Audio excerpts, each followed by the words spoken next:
Hi, I'm Brian, and thank you so much for joining me on this deep dive into this album, Supertramp's Even in the Quietest Moments, their fifth album. And speaking of fives, hang around to the end because I'm going to do my top five Supertramp albums of all time. And I wonder, is this going to be in that list or will it miss out? Anyway, this is a 1977 press. I'm not sure which country it's from. I do apologize. But we've got the piano on the front, and apparently this piano was gutted and taken out into the Colorado mountaintops, into the mountainous regions of Colorado, and it was put there especially for this shoot. It was put out the night before, and then the next day they came out and did the shoot. And on the back cover, it's like we've been looking into a glass, looking into a mirror, and now the mirror's been shattered, and there's nothing behind it except what, sunshine? I don't know. Still, it's a cool looking album cover.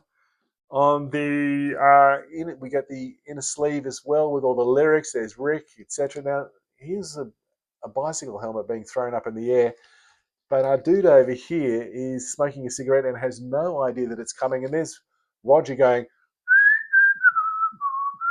"I don't know what's coming. Don't blame me." Anyway, there we go.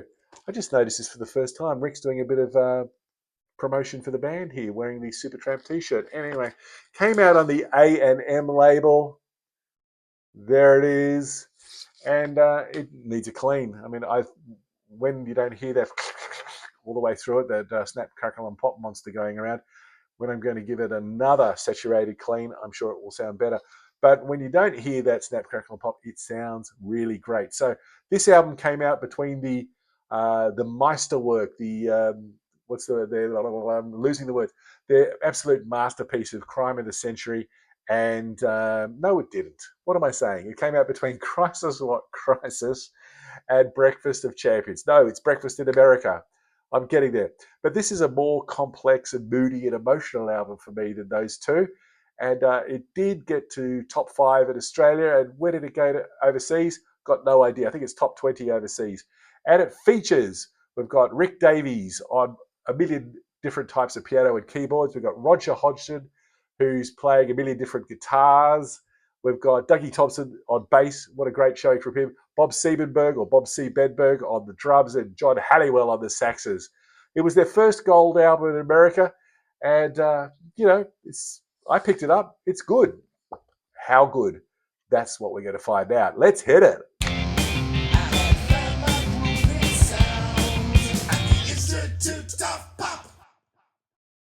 First track on the album is the top 20 hit in America, and I'm amazed it didn't go much, much higher than that. And of course, it is Give a Little Bit.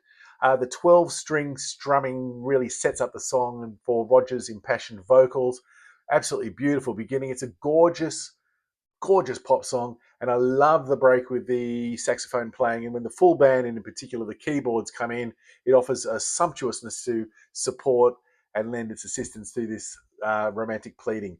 The middle solo section with those intervals being played on the 12 string is beautiful. It's lush. This is everything that a pop song should sound like. There's nothing sort of progressive about it. It's just a band playing well and playing hard. Really cool.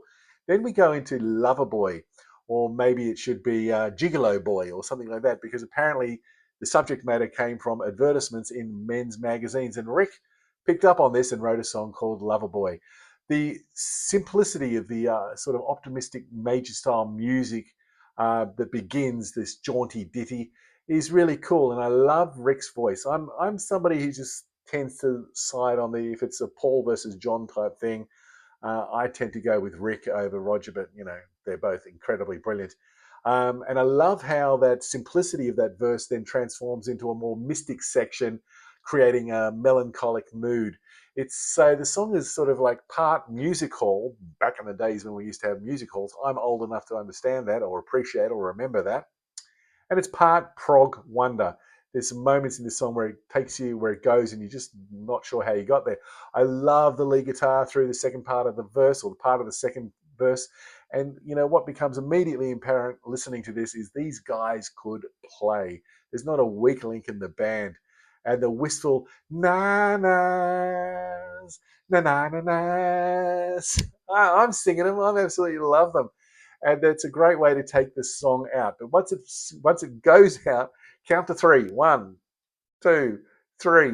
And then we come back in to the song, and this is one of the few times I really reckon a coda works because they take it into double time, and it's bonus Tramp. It's really cool. The band rocks here, and the lead guitar at the end from Roger, I assume, is just superb. I got to the end of re-listening to this and going on this journey, going, my God, I love this album. It's so beautiful.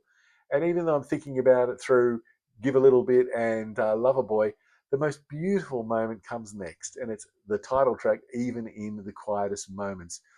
And Roger commented at the time that it could be about a love of God, which is probably where I'm going on it, or it could be just a loved one.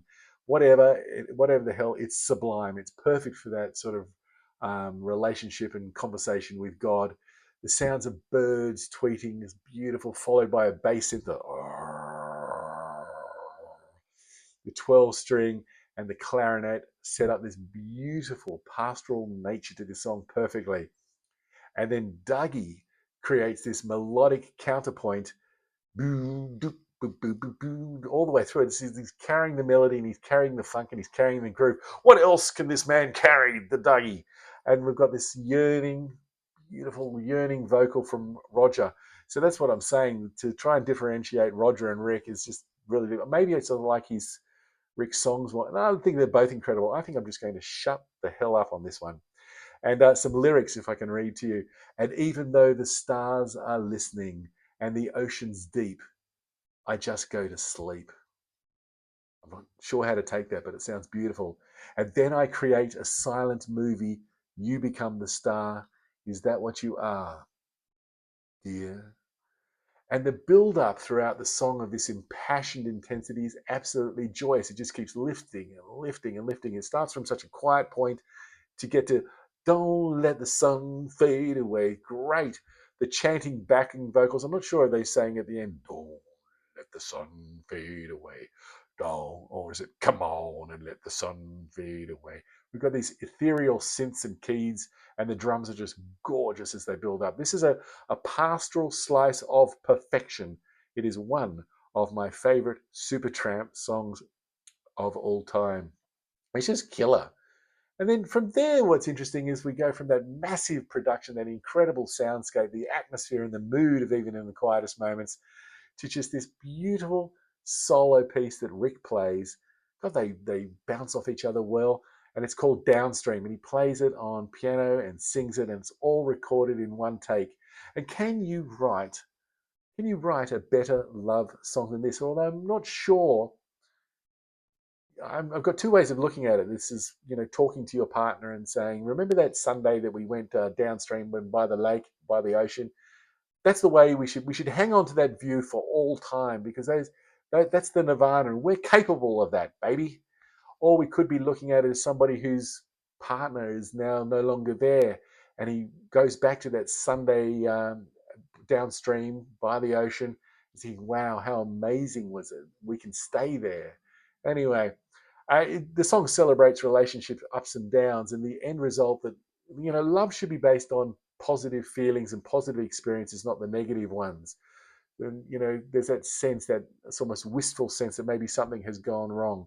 Love the lyrics here. So down here on the ocean we will stay. Went through a lot of changes, turned a lot of pages when I took a boat on Sunday.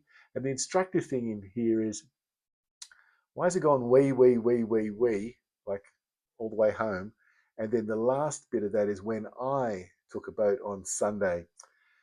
It's really amazing, putting that back to back with Even in the Quietest Moments, because they're both incredible songs. And so what we do have really demonstrated to us on the first side of this album is two songwriters just at the peak of their powers, and an incredible band working in as one to realize these artistic visions. It's a killer side of music.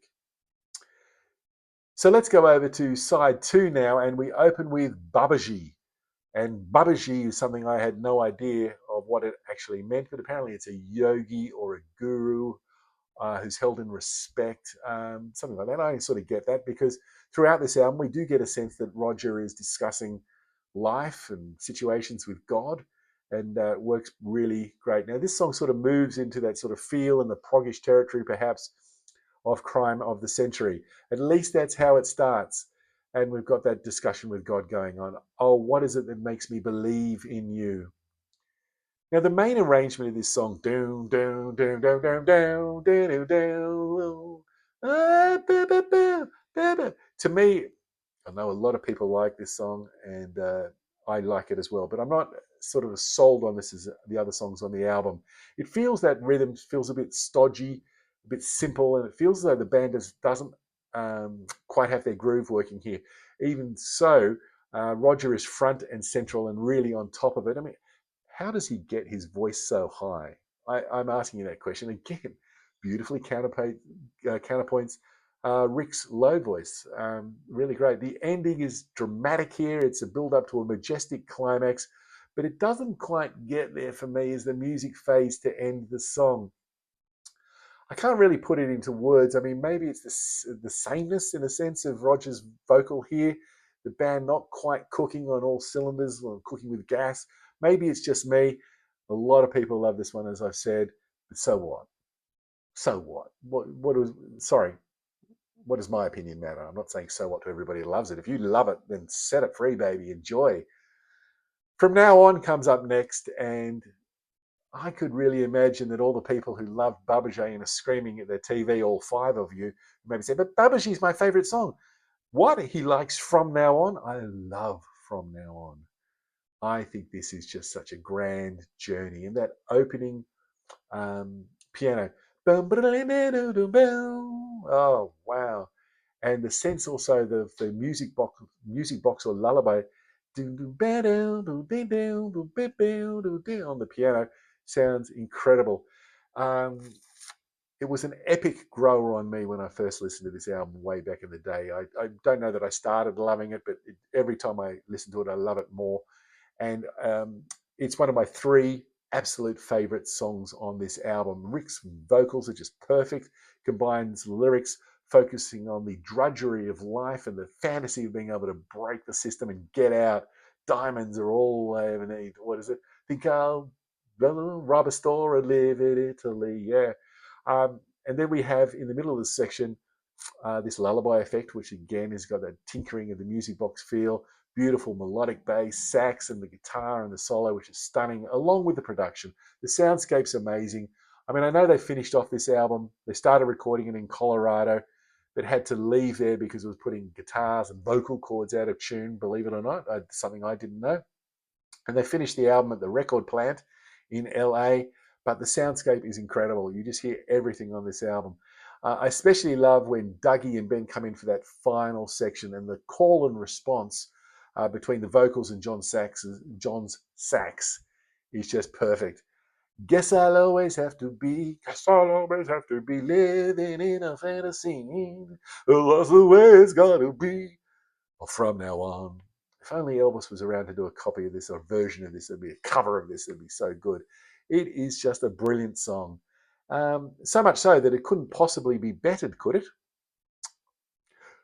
Well, yes, it can, because then we go into Fool's Overture, which is, I don't know, it's right up for me in terms of great songs. I don't know. Sometimes I can imagine people saying it's a little bit bombastic, a bit too yearning, a bit too clever for its own. But no, it just works brilliantly. It's stupendous, epic to close the album.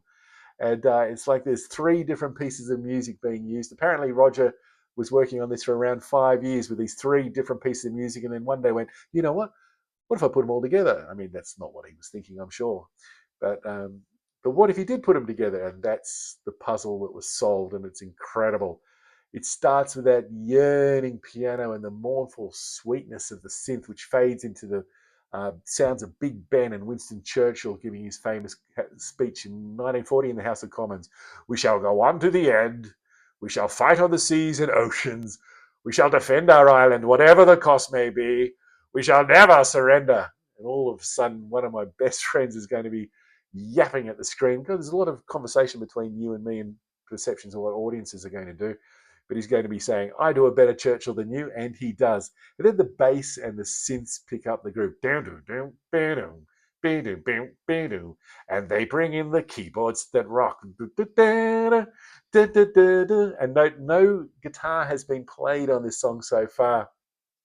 And then we get the incredible and majestic, I'll use the word again, entrance of John on the saxophone.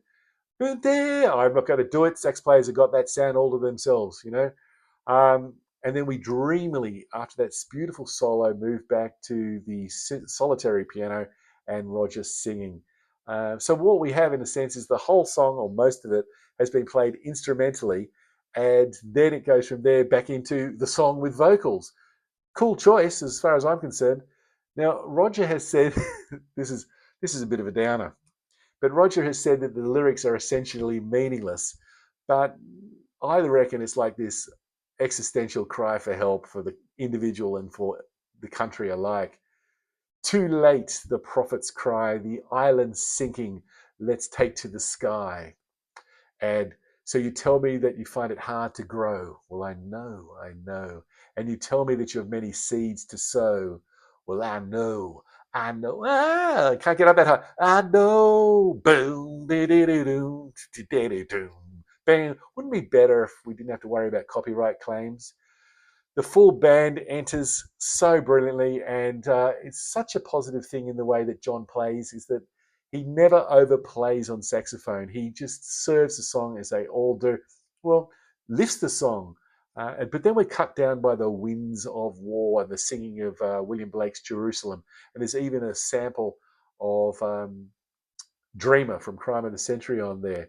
And I think this is particularly poignant, that in this moment of knowledge and communication of this existential crisis, we do come back to this basis, the winds of war just sweeping all the way through this song. And then we have the bass line coming in, be-do-do, be-do, be-do, be-do, be-do-do, and it reminds me, be-do-do-do-do, of Kraftwerk, be-do-do, be-do, for some reason, be-do-do-do, it's that mechanical nature of it, and then we all come back in together. Can you hear what I'm saying? Can you see the parts that I'm playing? Holy Man, Rocker Man, come on, Queenie, Joker Man, Spider Man, Blue Eyed Meanie. So have you found your solution? What will be your last contribution? Live it up, rip it up. Why so lazy? Give it out, dish it out. Let's go crazy. Yeah.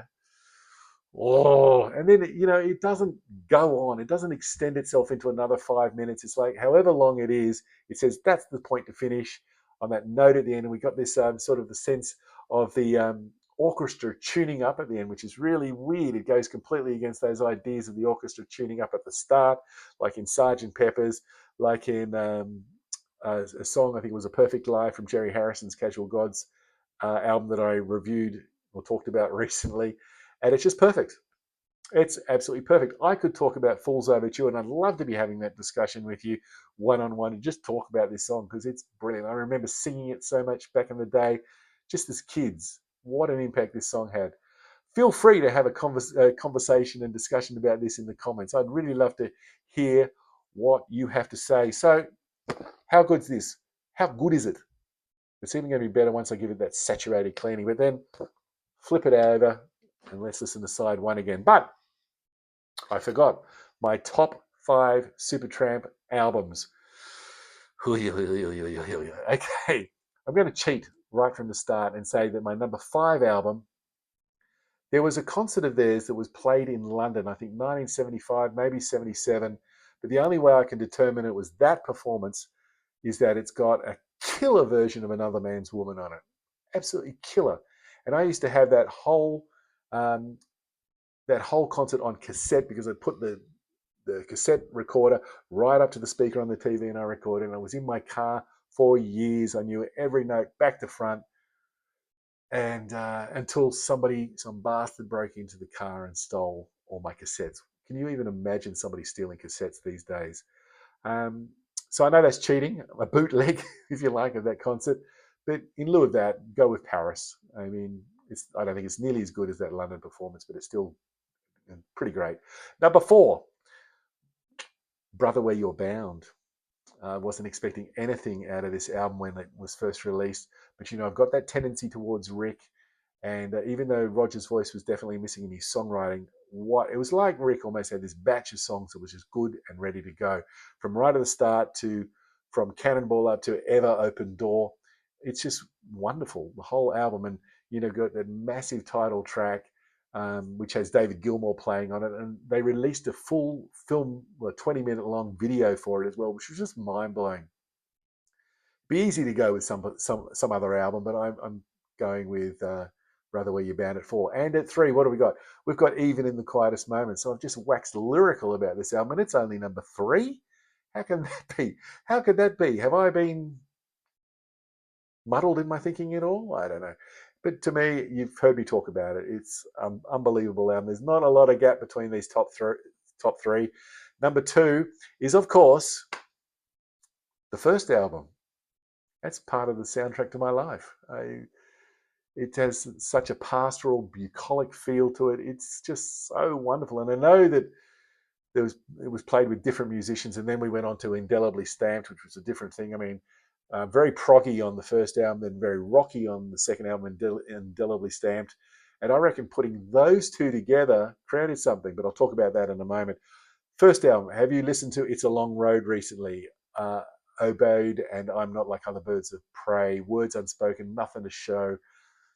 It's damn close to perfect for me, and it really just has that emotional resonance for me. And number 1, Indelibly Stamped, plus the first album gives us Crime of the Century.